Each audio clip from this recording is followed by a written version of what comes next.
Aún quedan muchos secretos por descubrir en nuestra propia evolución como especie.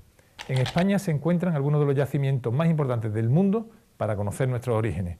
Desde estos programas especiales de Arqueomanía nos disponemos a acercarles a esta apasionante aventura. La península ibérica recibió a los primeros homínidos hace 1,5 millones de años. Decenas de equipos de investigadores rastrean la presencia y la acción humana en el subsuelo y las cuevas de la vieja Iberia, escribiendo un libro que cada año presenta nuevas y reveladoras páginas. A lo largo de estos dosieres nos enfrentaremos a varias de estas cuestiones, desde el estudio de los primeros homínidos hasta los albores del Neolítico, desde el primer fuego hasta el último neandertal, desde el canibalismo ritual a los primeros artistas. Y como gran trasfondo, el cerebro humano. El cerebro como órgano rector de nuestra especie, como motor de nuestra evolución. Si existe un órgano que nos hace diferentes del resto de los animales, es nuestro cerebro. Ahí comienzan las revoluciones tecnológicas y las pulsiones simbólicas. Se gestan la planificación y el cálculo, el lenguaje y la imaginación.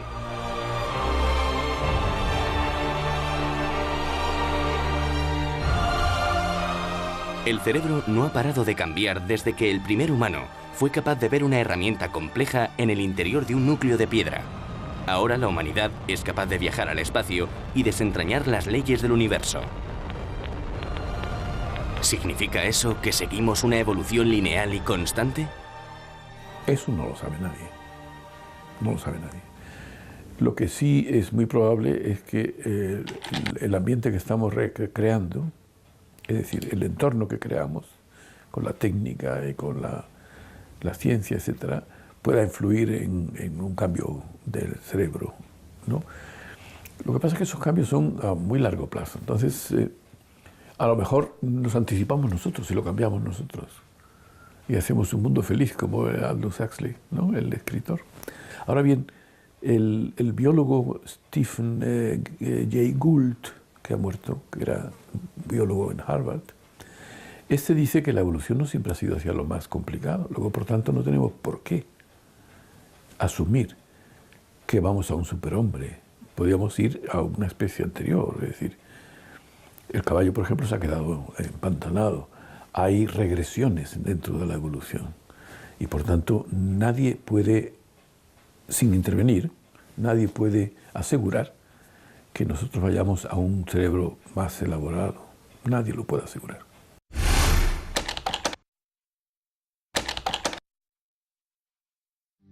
En 1974, el investigador Yves Coppens formó parte del equipo que descubrió en Etiopía los restos de un homínido fósil con más de 3 millones de años. Era una Australopithecus hembra, que fue bautizada como Lucy en honor a una canción de los Beatles. Lucy presentaba características protohumanas, fundamentalmente su capacidad para caminar erguida. Era el primer ejemplo de bipedismo observado en un fósil de esa antigüedad. Los Australopithecus construyeron herramientas de piedra muy toscas y siguieron trepando a los árboles a pesar de poder caminar sobre sus extremidades inferiores. Lucy y todos los Australopithecus tienen características humanas y comportamientos humanos como el uso de herramientas líticas. Pero, ¿es eso suficiente para considerar a los Australopithecus como parte del género Homo? La revista PNAS ha publicado recientemente un artículo sobre el empleo de herramientas líticas por parte de bonobos, una especie de chimpancés enanos. En este vídeo se ve a los primates preparando piedras y usándolas para distintas funciones. Eso sí, el experimento se fundamenta en enseñar a los bonobos a construir y usar las herramientas.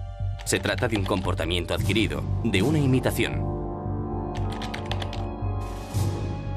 Los procesos de imitación del otro se producen en el cerebro de algunos mamíferos superiores, incluyendo hombres y primates, gracias a unas neuronas especiales llamadas neuronas de espejo. Son unas neuronas que se han encontrado en el lóbulo frontal, que es la parte más anterior del cerebro, y que se llaman así porque reflejan las acciones y las intenciones de otras personas, ¿no? Las neuronas espejo están reflejando las acciones de los demás, lo cual se ha interpretado con que son importantísimas para la imitación. Hay un grupo de neuronas que se dedican también a reflejar las emociones de los demás y por tanto son también muy importantes para la empatía, la compasión y todas estas cualidades que se consideran parte de la moralidad en el ser humano y probablemente también en los animales que están cerca de nosotros desde el punto de vista evolutivo. Nosotros podemos imitar, podemos hacer mimetismo con exactitud y precisión del profesor. Por ejemplo, un alfarero o un profesor de violín, de guitarra, de tenis, un tallador de piedra. Los simios no pueden hacer esto, no son capaces de este mimetismo porque no imitan, meramente emulan. Es casi seguro que el Australopithecus tenía este tipo de neuronas, pero ¿convierte eso su cerebro en un cerebro del género humano? En el Centro Nacional de Investigación para la Evolución Humana de Burgos trabajan en estas cuestiones en su departamento de paleoneurología. Si uno quiere estudiar la anatomía cerebral de un fósil, o sea, su cerebro, tiene un problema bastante importante, que ya no existe el cerebro. El fósil es digamos, a nivel biomédico es un paciente que ha muerto desde 500.000 años o más, y entonces ya no tiene sus tejidos blandos. Lo que queda es el hueso y en particular, digamos, una matriz geológica, mineral, que ha sustituido el hueso y ha creado lo que llamamos exactamente un fósil. Entonces, lo que podemos sí hacer con este fósil, si queremos conocer su anatomía cerebral, es buscar las huellas que el cerebro en sus días ha dejado como marcas en el mismo hueso. En este laboratorio se realizan una gran cantidad de análisis de moldes cerebrales y de cerebros actuales. Las conclusiones sobre los cerebros de los Australopithecus son muy claras. A nivel de organización geométrica, hay una diferencia bastante clara entre Australopithecus y humanos. Los Australopithecus, todas las especies, tienen una organización cerebral comparable en general con los grandes simios, y hay hipótesis que siguen evaluando la posibilidad que haya habido diferencias de detalle, pero todavía no se ha llegado a ninguna conclusión en este sentido, pues hoy en día no podemos decir que los Australopithecus han presentado un cambio en la organización cerebral si los comparamos, por ejemplo, con los simios antropomorfos actuales. Pero una cosa son los cambios en la geometría cerebral y otra distinta, averiguar si las potencialidades mentales eran mayores o menores. Se hace muy difícil saber cuándo y por qué el cerebro de los homínidos comienza a comportarse como un cerebro humano. Yo creo que el cerebro, la evolución y el desarrollo neuronal que permite nuestra autoconsciencia y cognición y todas las aptitudes y la memoria empezó ya entonces, hace 1.700.000, 800.000 años, y poco a poco hemos llegado a donde estamos. No creo que hubo ningún cambio genético maravilloso que produjo al hombre moderno totalmente armado como Atene de la cabeza de Zeus hace 100.000 años. No. Para mí, tanto el neandertal con su gran cerebro como nosotros con el nuestro somos más bien el último capítulo de un tema de largo proceso de evolución darwiniana. It's very difficult to use the archaeological record to discern when people had the capacity to tell stories and to plan elaborate things. There was a trend in history for a long time to think of the past as something on the way to the present. But historians realized that, this was just intellectually, this was not a satisfactory thing to do. En la actualidad se investigan los diferentes tipos de memoria, los procesos de maduración del cerebro relacionados con la esperanza de vida y otros factores complejos para determinar la evolución cerebral. Por ejemplo, se asocia una mayor esperanza de vida a un desarrollo cerebral más amplio, ya que el cerebro no se madura completamente hasta pasados los 20 años. Si los primeros humanos vivían pocos años, sus cerebros no se habrían desarrollado por completo. Pero es en el estudio del comportamiento que puede observarse en los yacimientos arqueológicos donde se obtienen grandes pistas. El uso de fuego y el diseño de herramientas de piedra más complejas son factores que muestran el camino del desarrollo humano. Lo que es la talla centrípeta discoide está en las cronologías más antiguas. La tenemos con 1,8, 1,9 millones de años, cuando pensábamos que con esas cronologías los homínidos lo único que hacían era dar un par de golpes con dos cantos y obtener un filo cortante. No es así. Hoy sabemos que esos homínidos con esas cronologías planifican esa talla y que no solo golpean, sino que están pensando en el siguiente golpe donde se va a dar, y por lo tanto hay una planificación en la obtención de esos soportes. Es aquí donde, si esas ideas las tenemos con 1,8 y después las tenemos con los neandertales plenamente desarrolladas y después con los humanos modernos, y además totalmente cambiantes, donde empieza a tener peso el concepto de tecnología, pero no como un sistema evolutivo, como siempre hemos pensado en evolución a más, ¿no?, sino como una serie de conocimientos compartidos por los individuos del grupo, pero que se modifican. Por más que yo te enseñe a tallar a ti, cuando tú cojas y te pongas a tallar, lo harás de manera distinta. Tenemos evidentemente zonas parietales, temporales, prefrontales mucho más grandes. Y este aumento de tamaño empieza con el género Homo, justo cuando empezamos a ver en África distintas cadenas operativas, o más bien de reducción de piedras de forma repetida, cadenas repetidas, y no meramente produciendo productos aleatorios. Con Homo empezamos ya el camino lento hacia donde estamos ahora.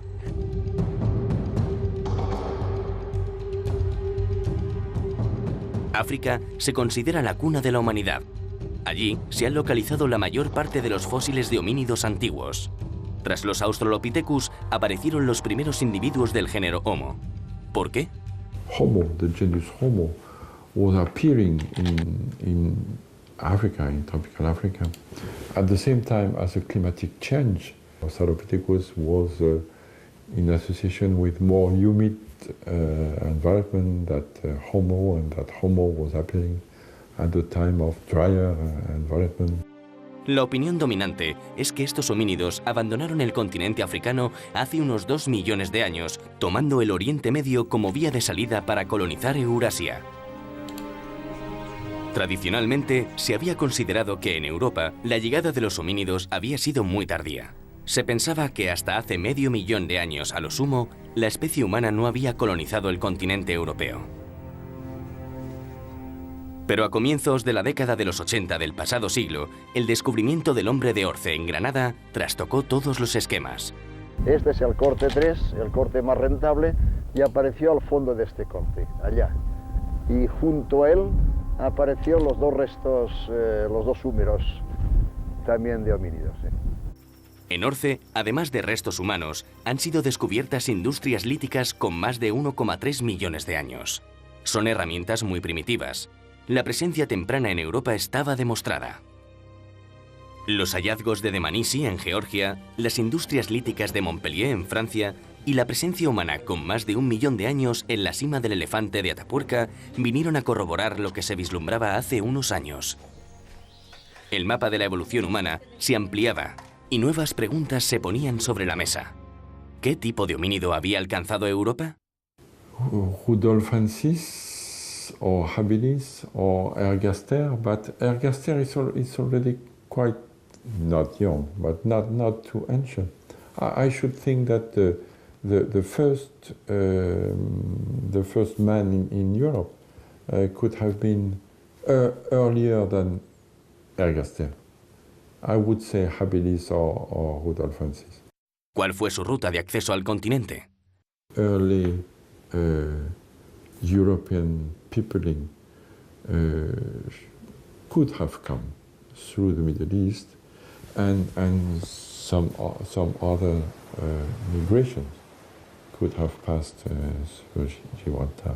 El problema del hombre de Orce, que aquí se data en 1,3, 1,4 millones, pues hay que recordar a Ainaneg, en el norte de África, que tiene la misma tecnología y el mismo contexto ecológico con industrias líticas que se asocian allí a 1,9. Si nos vamos un poco más adelante al paleolítico, al achelense, al modo 2, que aquí está dando cronologías entre 1.800.000, en el norte de África tenemos 1,2 en torno a 1 millón de años, también más antiguo.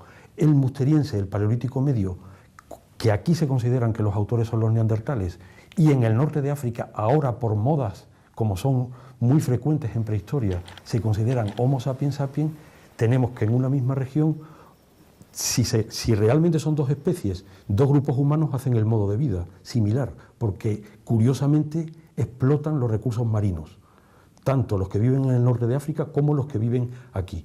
Por tanto, hay muchísimas similitudes en modos de vida y sobre todo en tecnología. Yo entiendo, sí, de alguna forma, tanto hace 1 millón de años, 800.000, en la época del musteriense hace 80.000 o 50.000, se repite que siempre el yacimiento africano es un poquito más antiguo que el similar peninsular. ¿Significa esto que ha podido haber un flujo continuo a lo largo de la historia de personas y tecnología de África hacia la península a través del estrecho? Esa es la hipótesis que estamos barajando. ¿Existió una evolución propia en Europa? It's possible that Homo evolved in Spain. It's possible Homo evolved in the Caucasus. It's possible that Homo evolved somewhere in Asia. It's also possible that it evolved in Africa.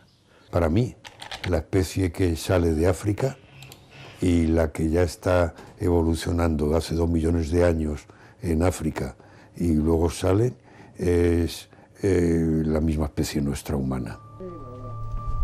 Los yacimientos de la Sierra de Atapuerca tienen una extraordinaria importancia para el estudio de la evolución humana, porque albergan restos humanos fósiles de 3 tipos diferentes. Es posible que desde aquí pueda establecerse un linaje que va desde el Homo antecesor hasta el hombre de Neandertal, pasando por el Homo heidelbergensis. El comportamiento humano tiene un gran registro fósil en Atapuerca. Aquí se ha mostrado el canibalismo y se han intuido la solidaridad y la mente simbólica. Actualmente se cree que los homínidos más antiguos, los Homo antecesor, alcanzaron este paraje viajando desde Oriente Medio.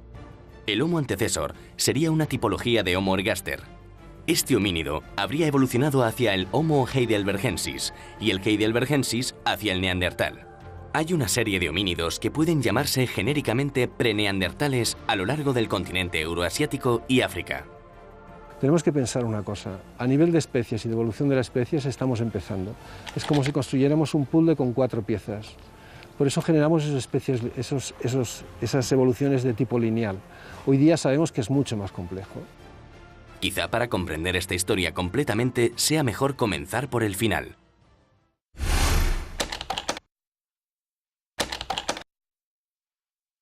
Hace unos 40.000 años, la Tierra estaba habitada por hasta 5 tipos humanos diferentes. Algunos investigadores los consideran especies, otros variables. Así, el Homo sapiens, el hombre de Neandertal, el de Flores, el Erectus y el denisovano coincidieron en el tiempo y el espacio euroasiático. El primer fenómeno que resulta llamativo es la existencia de 5 especies humanas o 5 linajes humanos, ¿no? Yo creo que esto es un hecho importante, que es uno de los descubrimientos de la ciencia de los últimos años y que tendremos que analizar despacio y tendremos que ir aprendiendo a sacar las consecuencias que esto tiene, porque a mi juicio tiene consecuencias.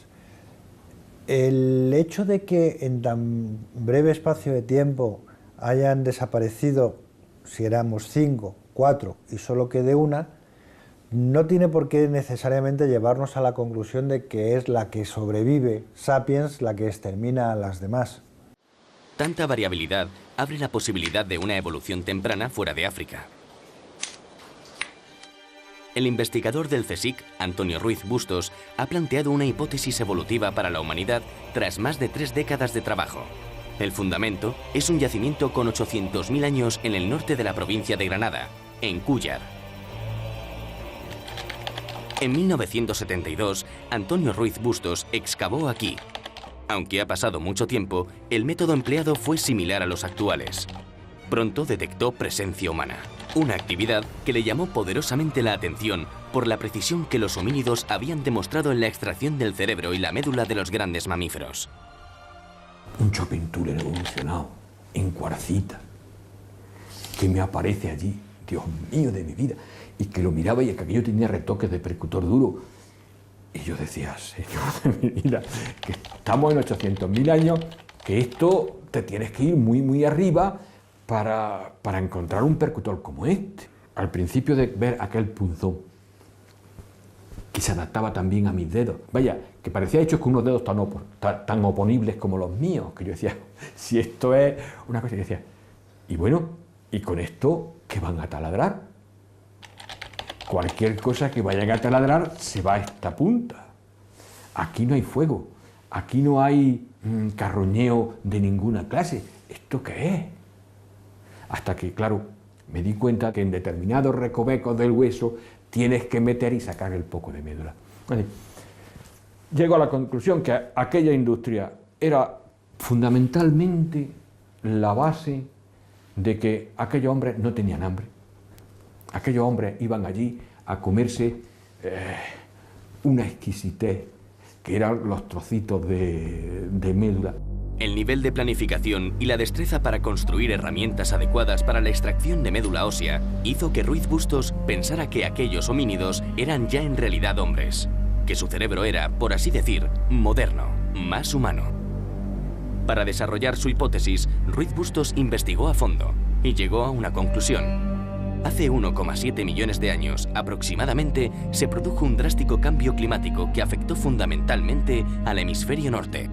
Las cordilleras béticas se encuentran en una línea que llega hasta los Himalayas, incluyendo todos los sistemas alpinos desde el Mediterráneo occidental hasta Asia central. Todos estos sistemas montañosos constituyen una barrera climática y biológica. El tremendo frío sobrevenido pudo causar mutaciones en algunos órganos de los mamíferos, unos cambios genéticos y morfológicos. Gracias al estudio de una especie de ratas de agua, las conocidas como arbicólidos, Antonio ha podido demostrar que la dentición de estos roedores cambió por culpa del frío. Los líquenes se volvieron tan duros que solo sobrevivieron aquellos roedores que tuvieron un crecimiento constante e ilimitado de su dentadura, aquellos en que sus dientes no se fraguaron del todo como sucedía hasta entonces. Este hecho se produce porque las células que forman los dientes se manifiestan en forma embrionaria, mesenquimática, y los dientes pueden crecer indefinidamente. Gracias a ello, los ratones pudieron alcanzar la edad adulta y reproducirse. Era la ventaja de tener unas células que no maduraban totalmente un órgano. En el cerebro humano sucede algo parecido.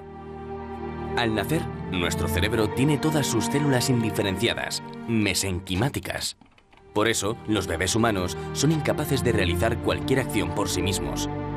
Este hecho permite que sea un órgano con gran plasticidad, con una gran capacidad de evolución para crear redes neurológicas complejas que convierten a la especie humana en la más inteligente sobre la Tierra. El aporte de neurotransmisores a través de la sangre y otros líquidos es también fundamental en este proceso. La influencia del ambiente habría provocado que el primer cerebro verdaderamente humano disfrutara de una ventaja adaptativa sobre el de los homínidos que no poseían esta característica, que tampoco se observa en los primates actuales. La ventaja de este cerebro sin fraguar en el nacimiento aumentó exponencialmente las capacidades intelectuales de los mutados, permitiéndoles una mejor adaptación al medio y una mayor tasa de supervivencia y reproducción. Esa mutación ocurre y para mí esa es la diferencia. Ahí ya hay hombre y aquí, y sin esa mutación, con ese cerebro, pues hay primates, más o menos tecnificados, más o menos avanzados en su tecnología, pero primates que nunca podrán hacer la abstracción ni, como se ve en esos yacimientos primitivos en China o en Sumatra o esos primitivos, de ser capaz de adivinar qué hay detrás de. Eso un primate pues no lo imagina. Yo lo veo difícil que cambios tan importantes en la histología, como comenta mi amigo Antonio, podría haber producido un resultado en tan corto plazo como podría ser medio millón de años, por ejemplo. Para Antonio Ruiz Bustos, esta mutación debió producirse en las proximidades del Asia Central o el sudeste asiático. El comportamiento humano observado en algunos yacimientos así lo indica. Los hombres habrían colonizado el planeta desde allí, alcanzando Europa Occidental y África. No sé si me convence del todo. La posibilidad de que nuestro género Homo empezó su desarrollo fundamental o principal, estuviera en Asia y después de una emigración de sus precursores desde África, todo es posible en este mundo. Incluso la posibilidad de un empujón en el desarrollo entre hace 2 millones y 1,5 millones de años en Asia, no lo descartan muchos colegas. Los humanos de Kuyar serían descendientes de estos mutados de Asia. La sofisticación en su manera de preparar herramientas y extraer médula ósea era la prueba. Muy cerca de Kuyar se encuentra el yacimiento de Cueva Negra, en Caravaca de la Cruz. Tiene la misma cronología que el yacimiento de Kuyar, según se cree en la actualidad. Es posible que este yacimiento tenga el primer resto de un fuego utilizado por humanos en Europa. Es un descubrimiento, como decíamos antes, revolucionario, ¿no? Porque hasta ahora se creía que en Europa el fuego más antiguo tenía 300.000 años. Esto lo retrasa 500, 600.000 años más atrás. Realmente una revolución científica, ¿no? Bueno, siempre se ha dicho que el hombre, para sobrevivir en latitudes superiores, necesitaría el fuego. Lo que ocurre es que hasta ahora los datos han sido muy escasos, para no decir casi inexistentes. Y esto es el primer dato de la presencia de restos del fuego absolutamente inconfundibles por la calcinación del hueso y la alteración del sílex en un yacimiento con restos paleolíticos y de homínidos de hace más de 780.000 años, fuera de África. Estudiando las industrias de Cueva Negra, se observa una enorme capacidad imaginativa en el diseño de las herramientas, netamente diferente a las observadas en industrias anteriores. Por tanto, los humanos de Cueva Negra estaban muy evolucionados y eran probablemente los mismos que habitaron Kuyar.